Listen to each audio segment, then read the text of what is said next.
This video took a long time to put together, not from the research as much since this shit is everywhere by now, but more because of frustration. Brianna Wu is one of those people who... it's a mystery why people like her. Really.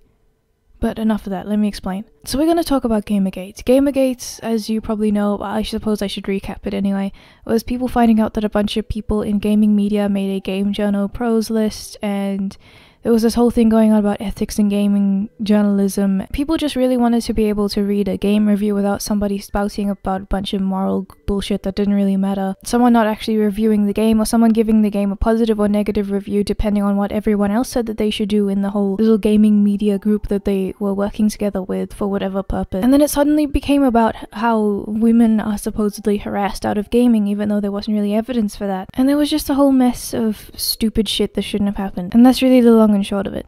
Because apparently if you don't like something, you can just cry misogyny and people will sort it out for you. Now, Brianna Wu is one of those people who used Gamergate to make her debut as a professional victim, and she's still doing that. A lot of people consider Gamergate finished and people are moving on, but she is still trying to connect everything to Gamergate, saying that she survived Gamergate, even though it's still going. So she uses present tense by saying the Gamergate's still going, but she uses past tense when talking about how she's been through it, even though it's still happening. I'm confused. There is no way to get through absolutely everything she did in one video, so if I did miss something, fine, don't expect me to put everything in here. I'm just going to jump into it and talk about random events and see what happens. So let's start off with what I think is one of the worst things. So this is something that you might be familiar with. A man called David Kellick, who had a history of abusive, violent behavior and whatnot, murdered a 30-year-old woman named Amberlynn Shaw in Port Orchard, Washington. So the guy posted what he did on 4chan. He took a picture of her body, and her 4 kids came home to find her, and it was just, it was a tragedy. It's obviously heartbreaking, and it's one of those things where a crazy, shitty human being decides to ruin the life of someone else, and it sucks. And there was no politics or anything behind it. This person was just crazy. They were just like a bad person. Those people exist. So there wasn't really anything else about this. But then Brianna Wu goes on Twitter and she says that a woman got murdered and is connected to 4chan and therefore connected to Gamergate, and that is proof that people are trying to kill her. So she immediately sees this happening, and instead of just actually looking at what's going on here and seeing that yes, there are really bad things that happen sometimes, but it's not connected to anything in particular. No, it's immediately about her. She doesn't even care about anybody involved or what happened to the 4 kids or anything, it's just about her. Can she make money out of this? That's the real question.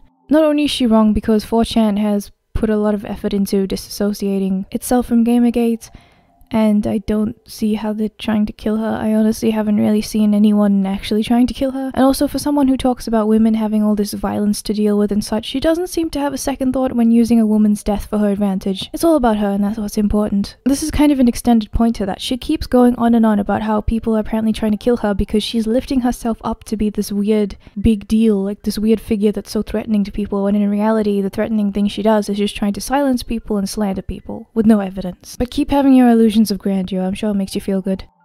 So the next thing is not on the same level as what I just talked about. It's more annoying and weird than bad, really. But it just shows you how bizarre the nature of this woman is. She went to talk to David Pacman, and he was trying to be as balanced as possible about Gamergate throughout the entire thing. At one point he was even just straight up trying to make her feel comfortable. Whenever he would bring up one thing from one side, he would have to bring up the counterpoint from the other side to make it seem as balance as possible. And he was trying to show that both perspectives are welcome on his show. He wasn't trying to bury one of them, and the only real thing that he was doing here was just trying to steer the conversation to the relevant subjects. He wasn't really trying to control her or anything. It was actually a pretty good interview. But in the end, she still accused him of being aggressive and trying to attack her. According to Milo Yiannopoulos, you were scheduled to be on his program. He claims you said, "I would love to do your show," and then he reported that you simply stopped replying to emails and bailed. Is that true? It's a bald-faced lie. Your viewers can read a blog that I wrote on this. I agreed to go on his show because I wanted reconciliation, and I wanted to reach out to Gamergate. What happened was, he was frankly beyond rude to me when we were trying to plan this thing. I want to remind your viewers that I was on the run from my house. I had no internet. I was going to a television station to do MSNBC and CNN, which frankly trumps his show, and then I was trying to get to a safe location. I had my phone, but I was literally driving to a place that was secure to go do his show. Also, I receive thousands of emails a day at this point. My electronic devices are exploding. I'm also, frankly, in trauma from everything that's happened to me. And what you saw here was, frankly, a childish reaction from someone that didn't understand. I was literally driving to a hotel to get Wi-Fi set up to do a show, and then he just blew up online and was frankly a jerk about it. So would you still be willing to be on with him and clear the air? What I'm willing to do is, he had a list of questions that he wanted to ask. Yeah, he said 7 of them you didn't like, but that otherwise they were okay. I have to tell you, I feel like this is kind of a hit piece that you're doing on me right now, to be honest. Whoa, let's talk about that. Hold on a second. Well, in a moment. I want to answer your question first. I feel like you're really putting me on trial here. No, by no means. By no means. I think that that's an unfair allegation. Okay. To answer your question, he had some questions that were sent to me. I think it was about 20 to 30 of them. Some of them were ridiculously leading, just ridiculously leading. And I said to him, I think you're going to need to phrase these more neutrally, or I'm not going to be able to answer them. I also sent them to a friend of mine, Glenn Fleischman, who is a very famous journalist, a very, very, very famous, well-regarded journalist, writes for The Economist. And he actually just laughed at the questions because he didn't find them ethical. We've actually talked about sitting down and doing a podcast where he would go through those questions, phrase them in a journalistically ethical way, and then we do the interview and answer many of the questions you're asking me here today. That's perfectly fair. Listen, last thing, let's address your allegation that this is a hit piece. Sure. The way that I take particular issue with. I have absolutely no horse in this race. When I announced I was going to be interviewing you, I received a deluge of emails saying the fact that I was interviewing you alone and not someone in opposition to you was evidence that I was in the tank for the other side. And of course, I think you would disagree with that. All I'm doing is I spent many hours researching, and I don't want to be accused of not asking you the questions that others believe should absolutely be asked. I've not cut you off. I've presented you with a fair opportunity to answer every single claim, and I hope to have someone on with an opposing view next week or the week after to you, and they will be asked all of the same tough questions that you would want asked. So I take very significant issue with the allegation that this is in any way a hit piece. I have absolutely no preconceived notion of what right and wrong is on this particular issue. I'm open to hearing both sides, and I'm merely doing my job as a journalist. Yeah. Sure. I would say, yeah, that's fine if you're going to monologue. I'm sorry, if I'm going to monologue? Brianna, you're breaking up. I don't know if you have a good connection. We got cut off. All we heard before you got interrupted was if I want to monologue. You just told me, you gave me a long monologue about why you don't feel that this was an aggressive hit piece. What I would say to you is this has been, you've asked me like one question to present my side, and then you've asked me some very, very aggressive questions, questioning my credibility, this and that. And I feel like most of what you've asked here has been very aggressive. I'm happy to answer that. I tried to answer these as aggressively as possible, but I wish we could spend as much time talking about the issues at hand rather than the controversy that Gamergate is trying to, frankly sling mud with my reputation over. That's a fair concern, but I think that, if the questions seem aggressive, they're only because in this format we have a limited amount of time, and I really want to get on record what appear to be, to me as an outsider, the most controversial or pressing issues with regard to the controversy. And you're right that there is certainly a broader conversation to be had, and what I would love to do is, we're out of time today, but maybe we would have you back with someone with an opposing view where I can merely be the moderator and not inject what I believe are the relevant questions, and we could maybe hash out some of that. Okay. All right, we've been speaking with Brianna Wu. She is head of development at Giant Space Cat. Thanks so much. I know you've been super busy. Thanks for making time for us today. Absolutely. Thank you very much. Thank you. And then she goes on somewhere like the Huffington Post, and the people there look like they're trying not to cry because she could be offended by anything. Believe it or not, Brianna, 8chan is not all about you. All right, guys. Let's I don't want to leave it there.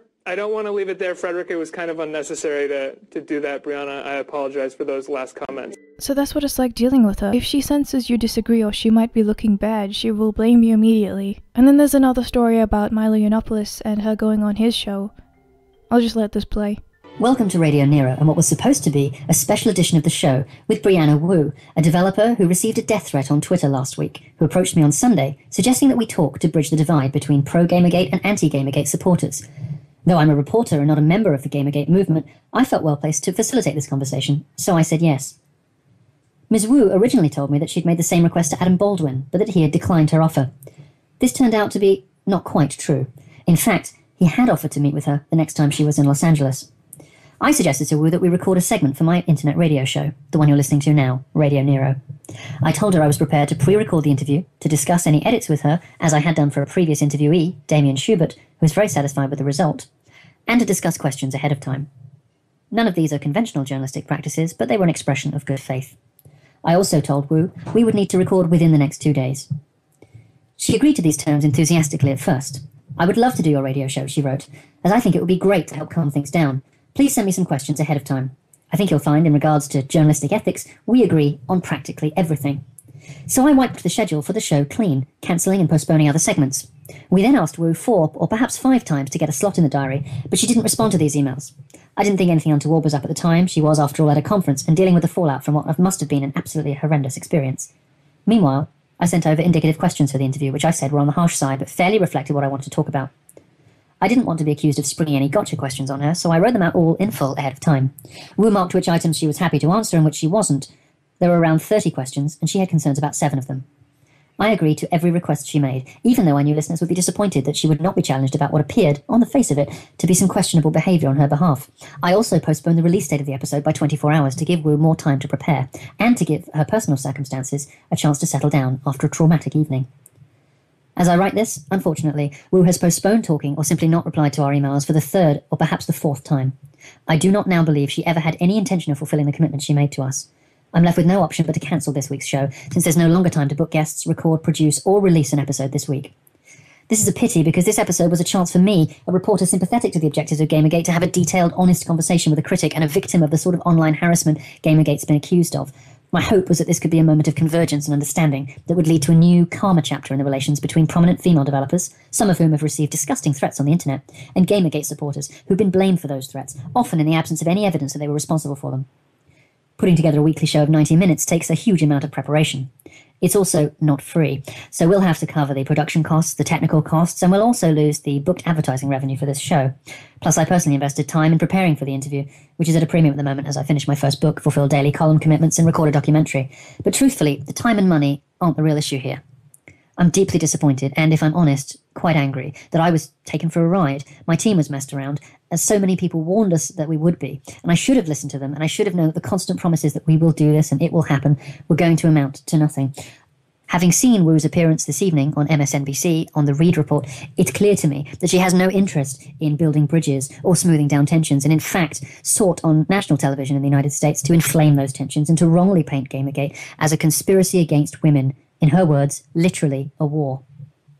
I'll finish with a little tableau from my conversations with Wu that I found personally quite revealing.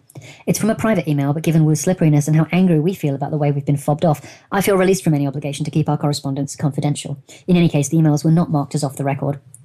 In the course of discussing her appearance on the show, Wu wrote the following. This is what I would also like to do, and I hope you'll be up for it. I would like you and I to pick a location, perhaps San Francisco, and I'd like to open a crowd-funded event where people all sides of this can donate to pay for our flights and hotels. And I'd like you and I simply to have dinner together. Maybe we could also bring along other people in the movement on both sides that would also like to see this de-escalated. My response, predictably enough, was that I'd love to have dinner together, to talk. I think it would be enormously constructive, but that quite obviously I'm not comfortable with asking other people for money to make it happen. Could we not sort it between us? There's been no communication about this idea from Wu since. The last video I did was addressing the Nolan Bushnell thing, so I'm not really going to talk about it a lot, but I'll recap. Nolan Bushnell, father of Atari, had his workplace in the 70s that probably wouldn't fly today since it was a bit more loose on things. Plus, he would name his works after a woman in his life or a woman he was attracted to, and those women didn't really give a shit or thought of it as an accomplishment, but feminists, including Brianna Wu, are trying to make it sound like a bad thing. Like harassment. As with everything. These women came forward saying that he was a good guy and they personally worked with him, but nevertheless he lost an award that he was supposed to get, in my opinion, because some people decided to take the Me Too movement from women who were actually trying to do something good with it and turn it into a witch hunt. She claims she's an inspiration for women in the gaming industry. I mean, you are a really major figure in your world and an inspiration to a lot of people, particularly young women, I know, who want to go into this field. And she made the one game which is terrible and has positive reviews saying that it's shit in a trolling fashion, or negative reviews just straight up being honest and saying it's bad. And for being someone who apparently hates what she calls objectification and sexism in gaming and unrealistic proportions, she apparently seems to love making characters with ball sacks on their heads and a thigh gap bigger than the Grand Canyon. Is this main character on a mission to find her ass? Because I don't see it either. And really, jokes aside, it is actually quite odd because, I mean, you have people like Anita Sarkeesian saying that games are pretty much the male fantasy of strategic butt coverings, talking about how women characters in gaming always have their butts on camera. But with this game, when you get to the sections where you can actually control the camera, you can tilt it downward. There's a dedicated ass cam for the entirety of those sections if you want it to be, and it's incredibly easy to do that apparently. Is that some Spore Creature Creator stuff just done in Neon Cut? Excuse me? Wow, if you take too long, it takes control and points you where you've got to go. Yeah, if you're an ass man, and you don't, if you have no fucking standards and you like asses, this is the game for you. So I don't really see how this is a game that is supposed to be good by any of their standards that they've mentioned. But of course, it's not what's in the game, it's who made the game. I mean, she did say she got offended by cleavage one time, and then she went on to say that she liked a game with a character with massive tits, so I don't know. And for fuck's sake, can you make one point or one appearance without the fucking motorbike? You're not making yourself look cool, you're making motorbikes look worse. Plus, there's the fake harassment. Now let me just say this. I'm not saying that absolutely every single time she's gotten a bad comment or someone saying mean things to her that's fake. There are stupid people out there everywhere and everyone's got to deal with them. So obviously there are some times where people have said stupid shit to her and obviously, sure, that's not cool. But a lot of the really, really big ones that she comes forward with is well, they're fake. All of the real ones just seem to be ignored by her because she wants to tailor-make these comments specifically so that she can make a point about it. And there's also her claiming that she's been driven out of her home to make it seem like people are coming after her to murder her because she is such an awesome threat to gamers. Look at this super talented gamer girl. Developers hate her. Find out her secrets by clicking now. I want to remind your viewers that I was on the run from my house. So she vaguely uses words like I've been driven out of or I've been forced to leave my home and kind of implies that she is in a hiding place. And then she makes appearances on social media and takes pictures, and the hiding place looks exactly like her house, and she has the exact same smear on the wall in the exact same place for some reason. That's a big coincidence, isn't it? And it's weird how all the harassment she finds is from people who have tweeted those out like a second ago. She just happens to find them on Twitter at the exact moment that they are made. Just the exact moment, the second it goes live. And even though she never really gave people the name of her dog as far as I know, she just happened to find this account mimicking her dog that knows the name of it. Even though her dog is super sick and needs attendance apparently, she sits on Twitter all day making a pity party. That's very weird. And also she's running for Congress. I forgot to mention that, I just left it till last, I guess. All you lucky people over there, have fun with that. Let's look at the ad for her campaign. I'm truly terrified of what's going to happen to women's rights under this president. I don't even know. Hey, when you're a star, they let you do it. You can do anything, whatever you want. Grab them by the... I shouldn't hear more from Teen Vogue about women's rights than from the man that represents me in Congress. Republicans have promised to repeal Obamacare, and now the process is underway. It's ironic because more unintended pregnancies is actually going to increase the number of women seeking abortions, and then the number of women who will die trying to seek them illegally. It is frightening. So screw them. You should feel no shame burning this bill to the ground. These politicians spend more time vetting their hotel rooms, checking their mini bars, than they did on this bill. So screw them. You should feel no shame burning this bill to the ground. I don't want a single Republican to run unopposed in 2018. Women need to run for office at every single level, and if you can't run, support someone who can. I stood up to the alt-right during Gamergate, and I'll stand up to them in Congress too. If not now, then when? I'm ready for a bolder Democratic Party. I'm Brianna Wu, and I approve this message. She acts like women's rights are at a serious risk and blames Congress for everything without any real specific issues. And that's annoying, because she could actually make good arguments if she gave specific reasons. Like, that's the whole point. You're supposed to be pointing at a particular thing that you disagree with and say, hey, this is why. And you can actually do a lot of that in a short ad campaign. You can. That's been done before. People do it all the time, but for some reason, she just specifically tries to rehash the same thing over and over again. Instead of actually trying to make a case against Donald Trump that people would actually want to hear out and listen to, she just replays the grab her by the pussy clip over and over again. And then there's some cherry-picked stuff from random news places that actually don't make any sense. I mean, she implies that people are saying that they don't care about women's rights and everything, and then you cut to the full clip and it's just them saying that in a completely different context. And see, that's one of the really disappointing parts, because you have a case. You have something that you can go and argue with. You actually have some things where you can go and say, I don't agree with this, I don't agree with this, and that would be fine. Even though I don't like you, I would still agree with you if you were right. I'm not gonna just pretend that I disagree because I don't like you. You could actually have some people on your side for a particular issue, but either you're just lazy or you're that delusional that you're just using shit that's been done over and over again that people have proved isn't really that useful. And she says she shouldn't hear more about women's rights from Teen Vogue more than Congress, but she's getting activism and feminism mixed up with just general women and women's rights, because Teen Vogue is BuzzFeed Light. That's what it is.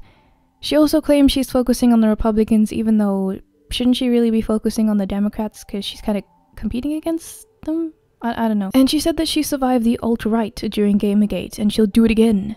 Everything is Gamergate. Honestly, I have no idea why someone would want to vote for her after this. This is just a clusterfuck of vague shit with delusions of grandeur. A fucking motorbike is there for no reason. I just don't understand. The entire thing has this weird ominous sort of tone to it as well. I mean, I'm used to seeing ad campaigns that have ominous tones, but not really to this effect. It's like watching a fever dream.